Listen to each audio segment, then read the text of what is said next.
Okay, so we've got our alpaca all ready. It has been washed and rinsed. It is still damp, which we want because we're going to put it into our dye pot. Today our dye pot is a crock pot. I am a beginning dyer, so I do an awful lot of experimentation. There are very precise ways to dye and to get the exact color that you want, but today I'm going to wing it a little bit. I'm going to show you one method to dye in the crock pot. There are many methods. I like this method for dyeing fleece because I get a couple of different colors mixed together in the dye pot, and that allows me, when I card it, to get some fun, interesting combinations going. So first things first, put our gloves on because we don't want to dye our hands. Second thing, we have got our tools here that are for dye only, that if anything touches the dye, it now becomes a dye tool and not an eating tool or a kitchen tool. Always good to remember.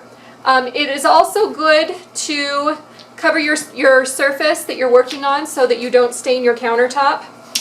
My crock pot here is a dedicated dye crock pot.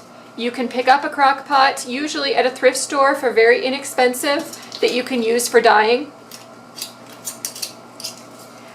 This type of dyeing in the crock pot is an immersion version. So first of all, we need to prep our water. I've got water in here. It really doesn't matter how much water you use, as long as it is enough to cover your fleece, to submerge your fleece. And then I've got citric acid crystals.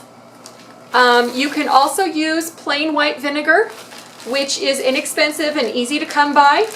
But my husband is not fond of when I dye with white vinegar, because he says that it makes the whole house smell like wet dog from the alpaca and cat box from the vinegar. So we're going to do citric acid. It doesn't have any scent to it, which is nice. I'm just going to put a nice tablespoonful of citric acid crystals in here and stir them up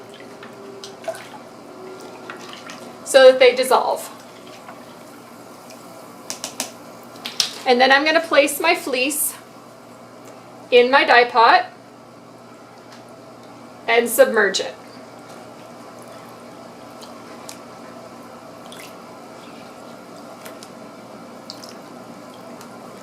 Now the more water that you have in here, the more opportunity that the dye has to distribute all around, and the more even your color is likely to be.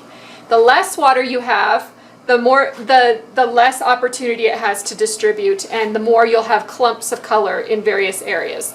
I'm actually going to use my syringes today, which is going to guarantee that I end up with clumps of color, because that's what I want.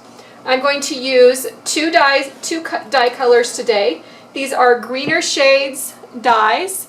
That's a company that has heavy metal free dyes. I really like them. The colors are great. And they're really easy to use. They are acid dyes because we are dyeing a protein fiber. Alpaca is hair, so it's a protein fiber that you need an acid dye. Our citric acid that we put in here is the acid that is required to set it. So to set your dye, you need acid and you need heat. Thus we have a crock pot and we had our citric acid. I'm going to start with amethyst purple, which is one of my favorites, so I am kind of running low on this one. I'm going to use my syringe and pull up a syringe full.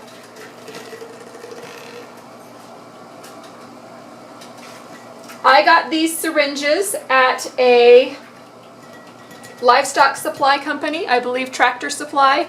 You find them in the medication area where you can get needles and things for giving medications and vaccinations to your animals. And I am going to just inject some dye in a few places here.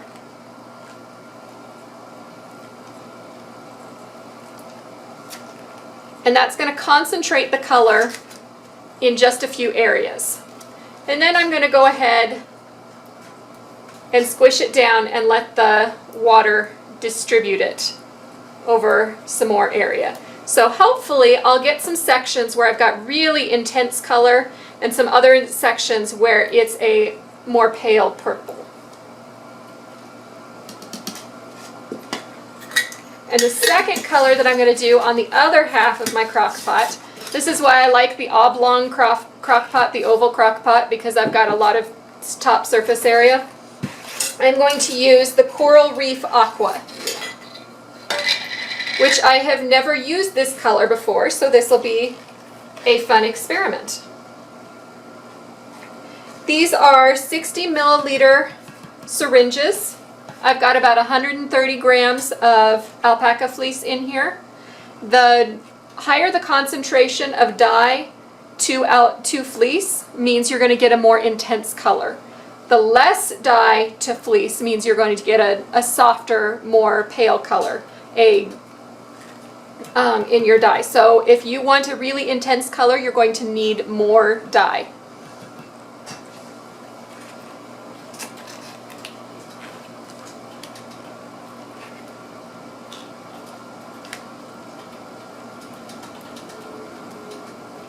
Well, that's a pretty color.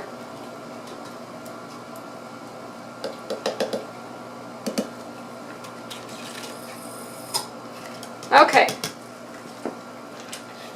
So now we are going to put the lid on our Crockpot. I've got it on high. We are going to let that just sit here and cook until we can see that the dye has exhausted. Exhausted means that it has left the dye bath. I don't know whether you can see that the water is full of dye right now. When it has exhausted and it has all absorbed into the fleece, that then the water will be clear or very close to clear. And then we will know that our dye job is done. Okay, so my Crockpot has been on high for about 4 to 5 hours now. And I can see that the dye appears to have exhausted. You can see that it's all nice and clear liquid in here now. There's kind of a slight tint of purple, but not very much. And I've now got some really stunning deep purples over here. And some lovely, lovely pale kind of mermaid green blues over here. Looks like I got a lot of purple and not a lot of everything else, but that's okay. So what I'm going to do is I have turned off the Crockpot and unplugged it, and I'm going to go ahead and let this sit overnight to cool, and then in the morning I'll dump it out, rinse it in my plastic tubs in the same way that I rinsed the fleece when I washed it, and then I will spread it out to dry.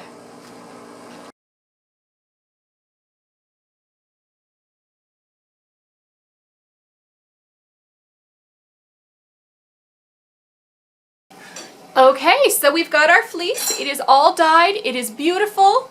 It has lots of different colors in it, just like I wanted. We've got some pretty, pretty green blue over here. We've got some deep, deep royal purples and some navies going on here. We've got some pinks, and it all is fluffy and lovely. You can see it's all in one piece. It's all kind of stuck together. But it pulls apart really nicely and easily, which means that I did not felt it. I told you I wouldn't felt it. I promised. So now it is all ready for us to card up and to spin. So that's what we're going to do next for next week, is we're going to card this on our hand cards. I'm going to show you how to do that, and then we will spin this into lovely, lovely yarn. So we'll see you next week. Bye-bye!